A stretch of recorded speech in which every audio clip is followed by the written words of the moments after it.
Супер. Да, почему у меня камеры не видно, меня себя не видно? Вас не видно, да, сейчас? Мгм. Надо еще раз подключиться, видимо, потому что у меня тоже такие проблемы бывают, да, так сказать. Имеется в виду, надо заново компьютер запустить. Нет, я все поняла.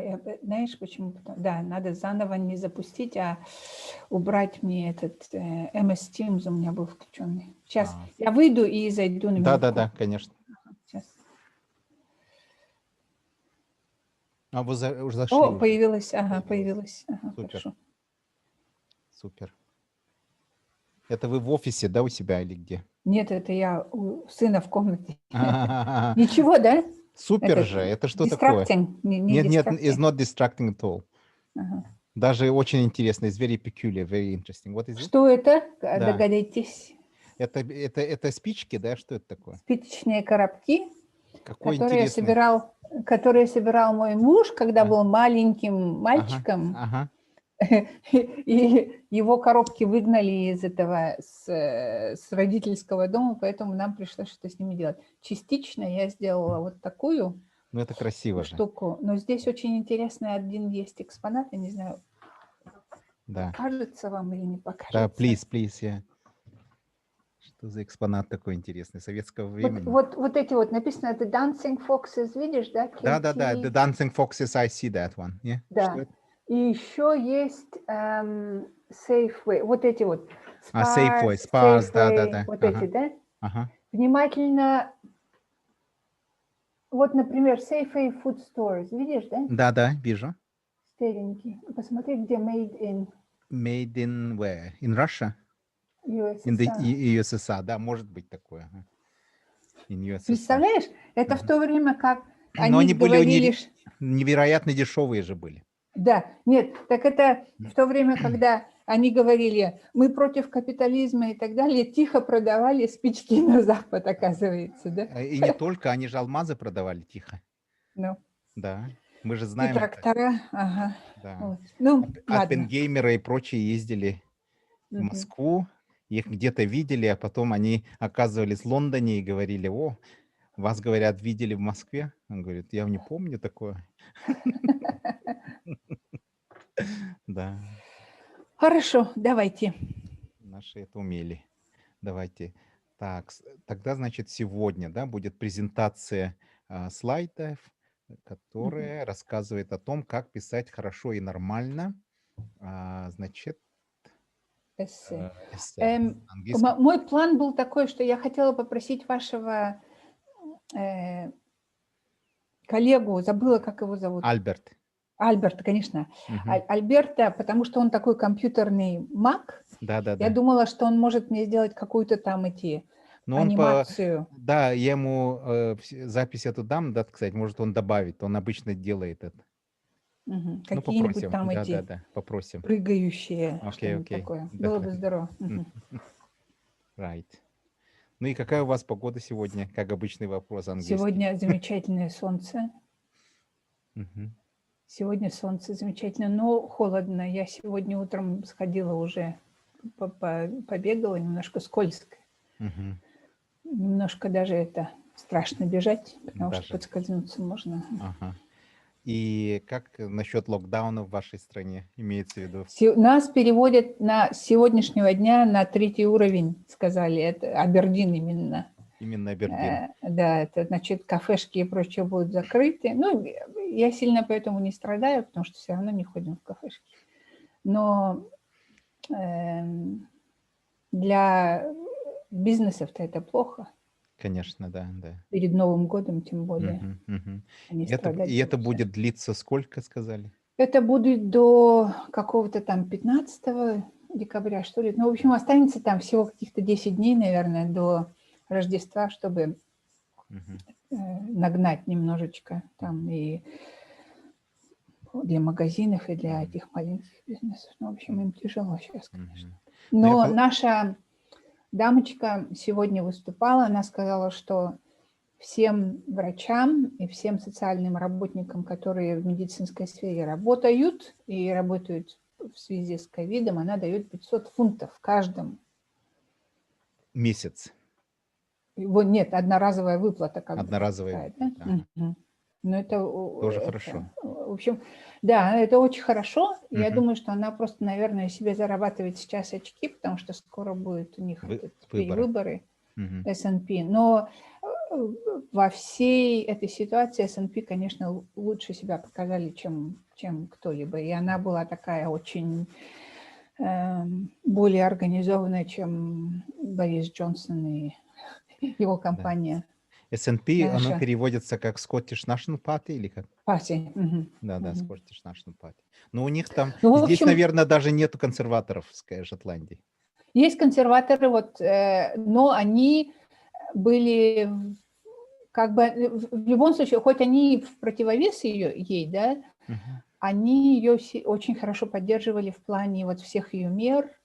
Мне кажется, потому что она очень все разумно делала. Что очень важно, такая, да. Замечательно. Ну что, тогда вот. приступите, да? Давайте. Включите, и мы будем слушать. Right. Так, минутку. И то убираем. Включаем. Share screen. Yes. Вот она у меня. Okay. Share. Появилась, да? Появилась? Все видно. F5. Okay. So, off you go then.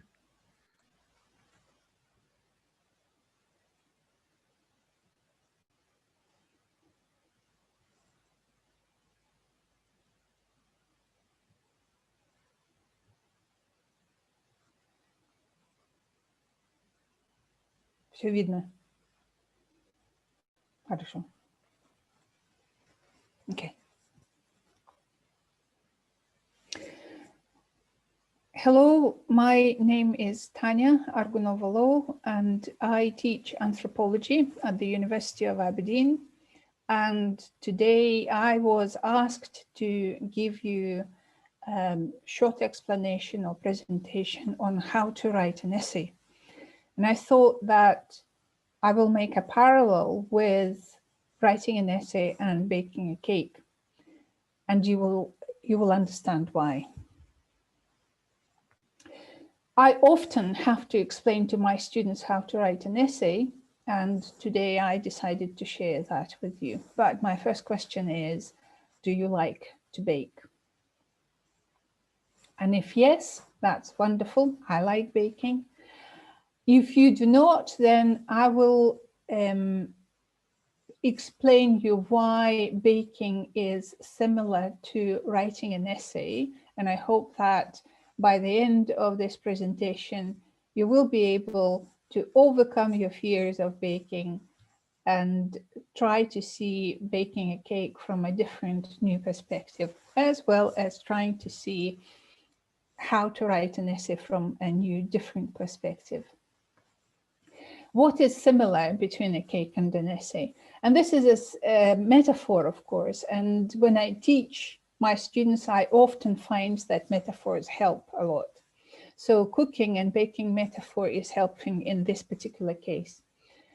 We'll be thinking about essay and we'll be making a parallel with baking a cake because both require a process of planning, collecting ingredients or data, working with it, and then putting it together or presenting. So with that in mind, thinking about a cake and thinking about essay will help you to understand the technology, right, of writing an essay. So the important word here is technology. For the cake, we need the ingredients. We need to mix it in a bowl, put it into the shape and form, put it in the oven, and then after that, assemble it together. That all sounds familiar. And it's exactly the same way as you will be approaching writing your essay. So the commonalities between a cake, and an essay are right here. For the cake, you need the recipe. For essay, you need a plan, you need ingredients for your cake, you need data for your essay, you need baking. So structuring and writing will be that very process of putting things together and baking. You need to assemble it, the cake, and your editing and tweaking and correcting things a little bit will be exactly that. And then finally, you will have a decorating or decoration, putting little flowers or cream or whatnot. And that's your proofreading, formatting, and referencing in your essay. Right. So we'll start with very beginning. We need to think about your essay. Your teacher has given you a topic, or you have a free topic to write an essay to. So we need to start planning. And as early you start thinking, the earlier you start thinking about your essay, the better, obviously.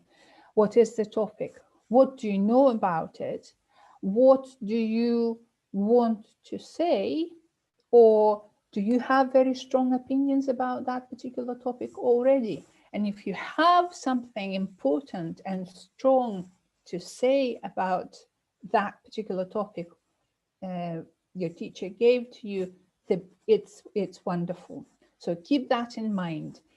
Start collecting things. Start collecting different data, whether it is a folder on your phone or computer, or just a shoebox. Put different things, different clips, references, links that you think might be useful for your essay. Start collecting. In that very shoebox will be called from now on your data box, right? This is where you are collecting things for your essay. It's a process of gathering information, gathering data, and as you gather, you reflect on it.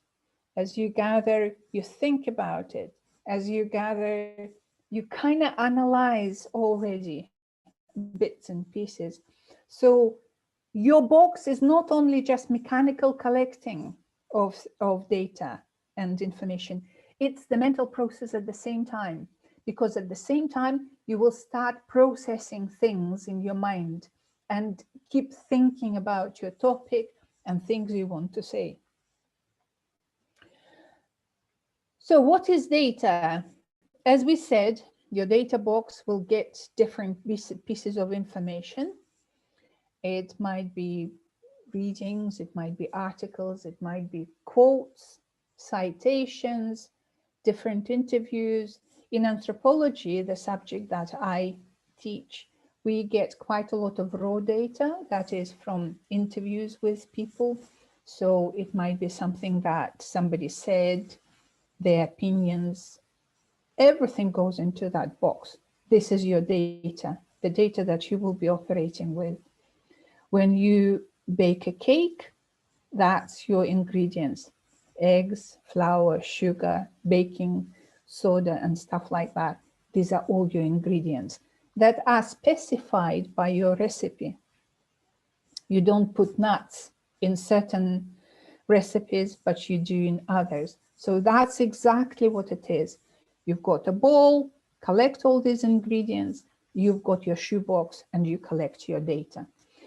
So hopefully, as you have been collecting your data for some time, you gathered enough information for your essay.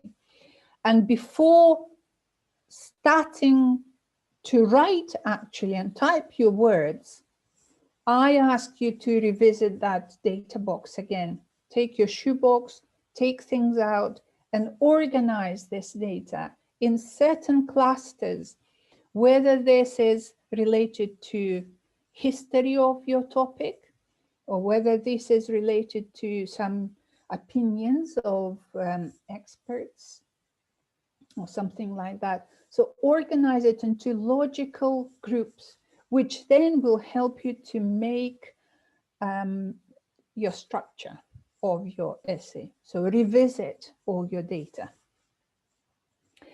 And at this point, you will already start shaping some sort of structure. And the important thing in all essays is, what do you want to say with that? It's not only what your teacher told you and what your teacher explained to you in the class. You don't need to repeat that. You can argue for something different. If you have your own strong opinion, this is your place to express it. So the very important part of the essay is, what is your argument? If somebody reads your essay at the end and it's all nicely presented but descriptive, somebody at the end of it will say, so what? And this is the worst question that people can ask. They didn't take anything out from that. They read your article, rather your essay, and they said, so what? So to avoid that question, you need to express and you need to find the main argument. What do you want to say? What's your opinion? What is the main point of writing that essay? Okay, so always remember that. It is the most important part of your essay, the argument, and you need to think about it well. I often give a task to my students after they've done their draft of the essay. I ask them to explain what their essay is about in 3 sentences, and it's really, really very hard. But if you have your main argument and your main point of your essay, you will be able to do that. If you do not, then you probably need to work a little bit harder to find these 3 important sentences and explain what your work is about.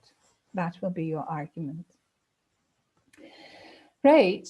The way you work with your data, you are taking your data box, your shoebox, start taking things out, organizing them in clusters, and then you need to represent these clusters on something that might be very helpful to you, and what is called mind mapping. If you take a big, large sheet of paper, and of course there are computer, the online versions of that, software versions of that, you don't need to have a paper as such. What I have here is an extremely convenient thing that sticks to the wall. You see? Right? This is a sheet of paper that sticks to the wall, and I can write on it.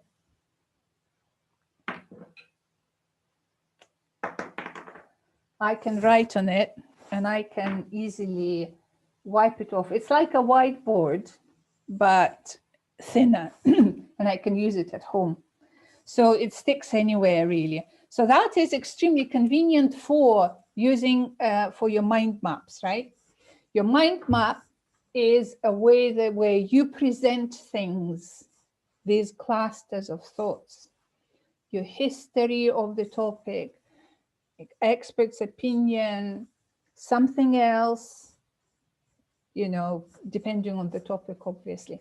What you need to do then is try to connect these things, because in your essay, which is linear, of course, you cannot see and put all these things, you know, in one place. You need to present it in one line, so to say.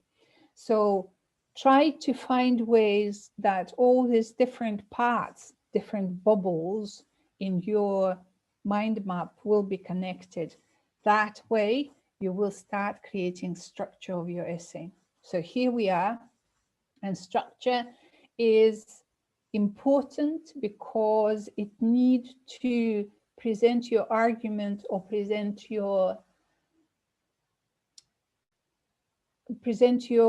idea in gradual, step by step, without big jumps, logical, importantly, logical way.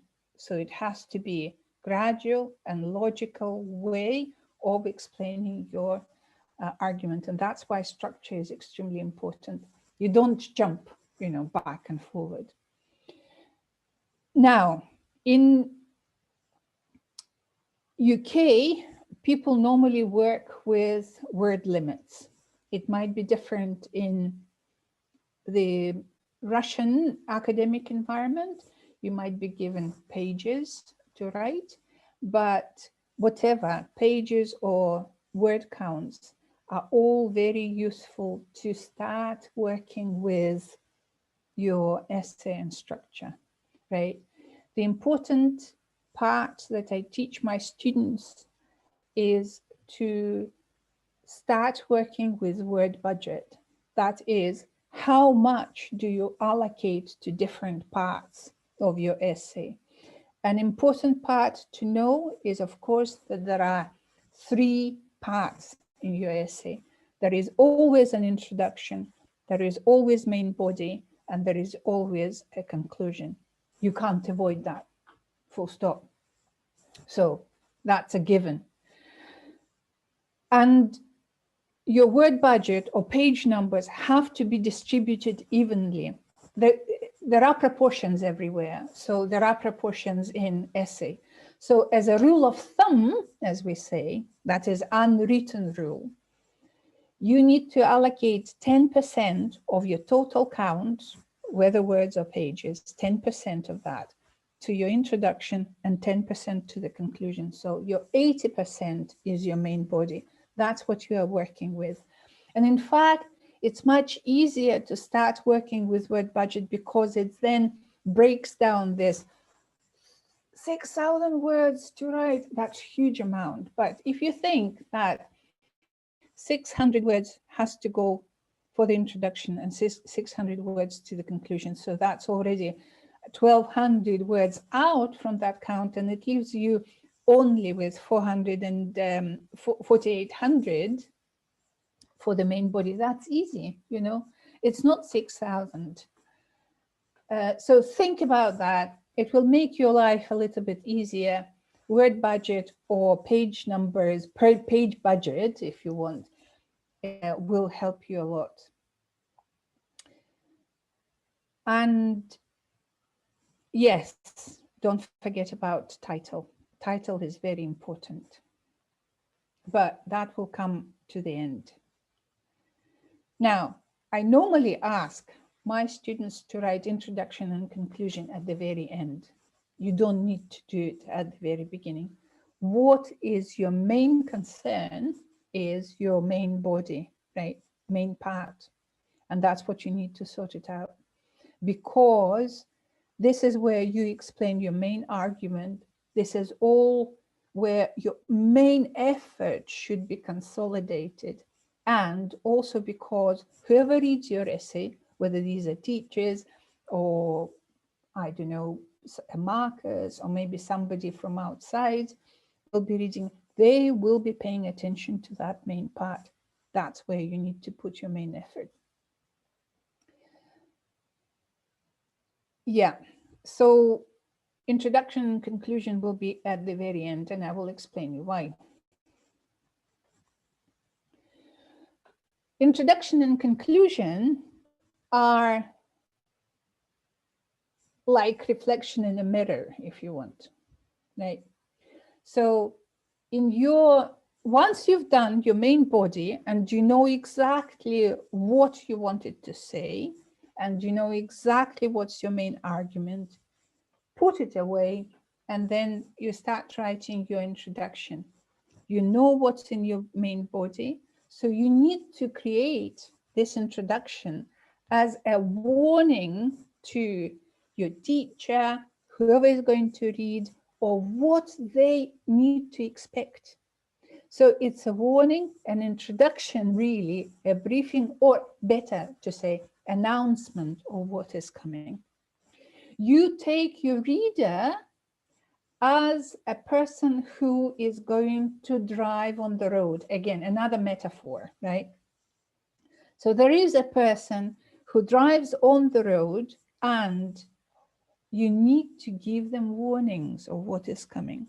You don't put people on the road with no signs, right?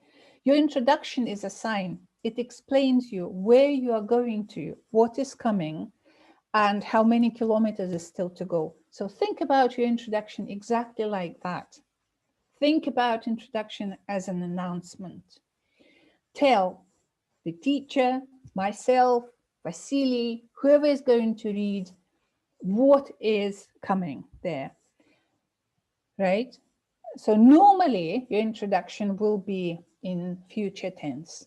I will explain, I show, I will show, I will introduce, etc.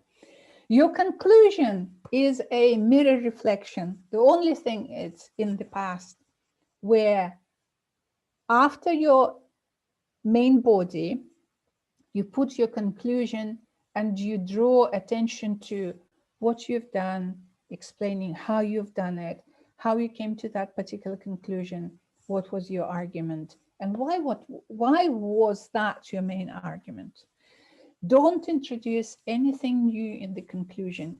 If you want to say something new, that should be in your main part, okay?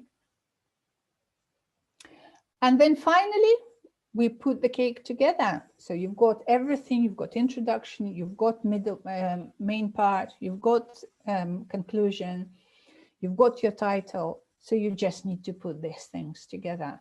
We decorate our cake.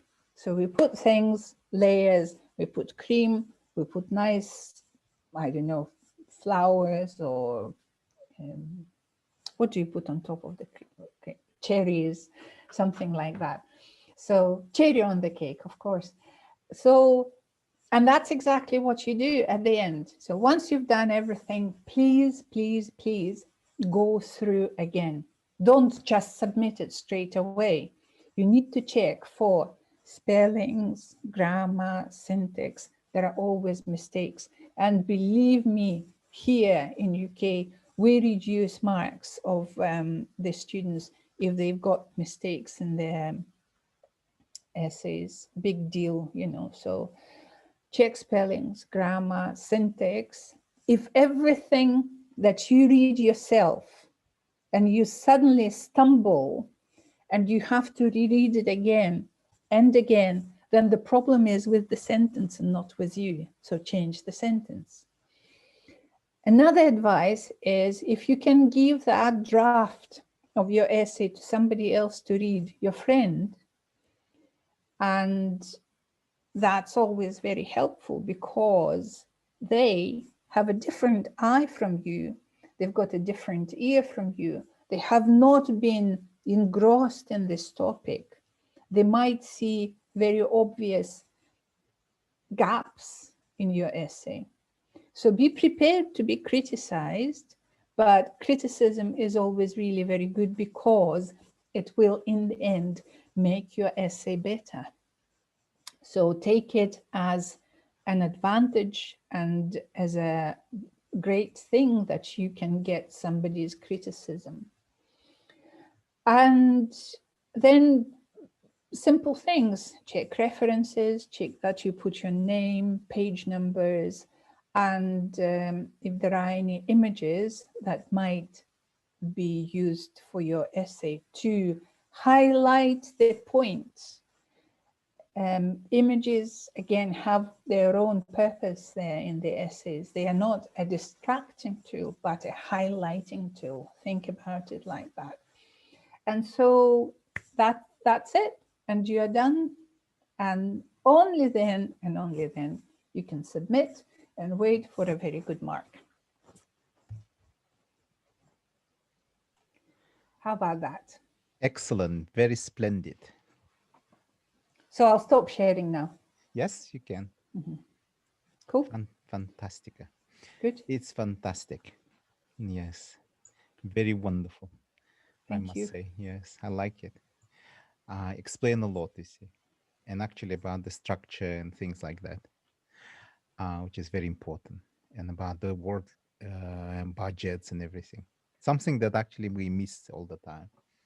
Yeah. The idea of putting some planning into our essays and things. Yeah. I think the important thing that we find here is to give enough warning to students that something is coming. So they know about the essays they need to do in advance at the beginning of the year. They are already given, this year you have to write 5 essays, and 5 essays are on such and such thing.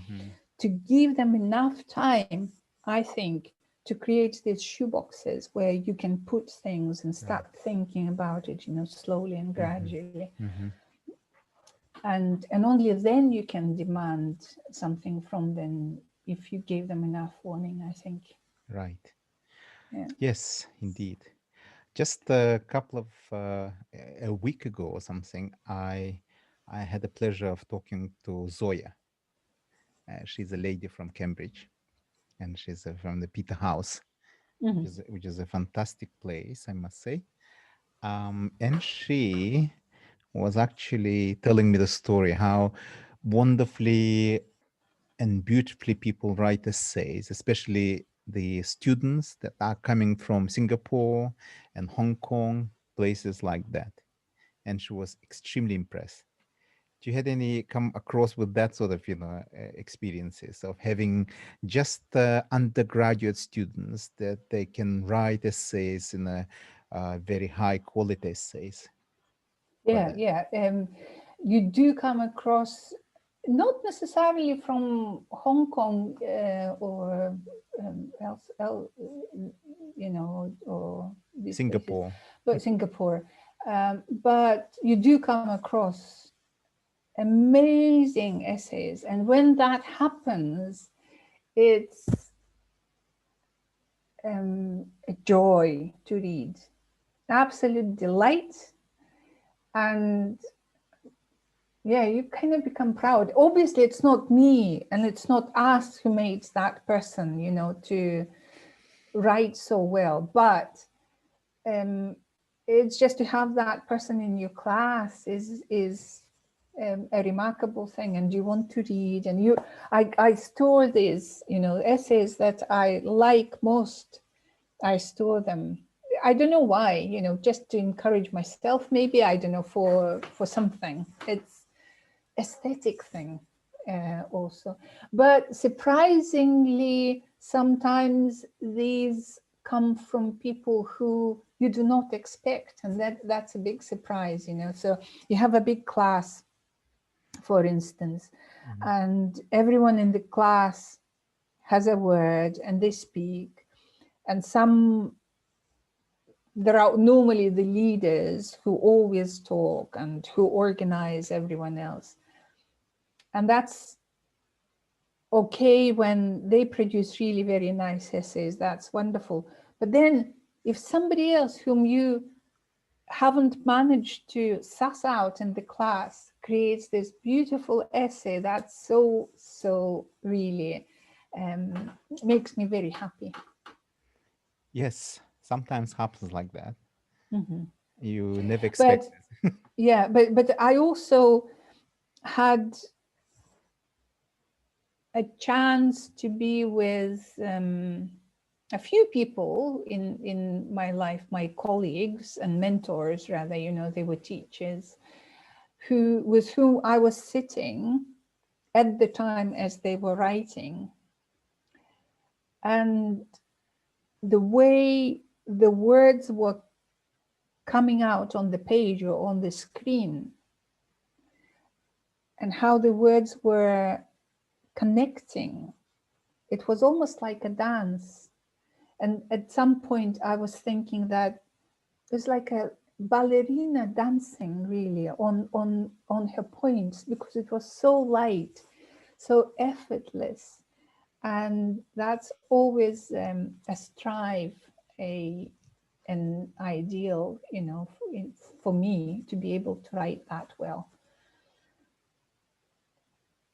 You admire work like that.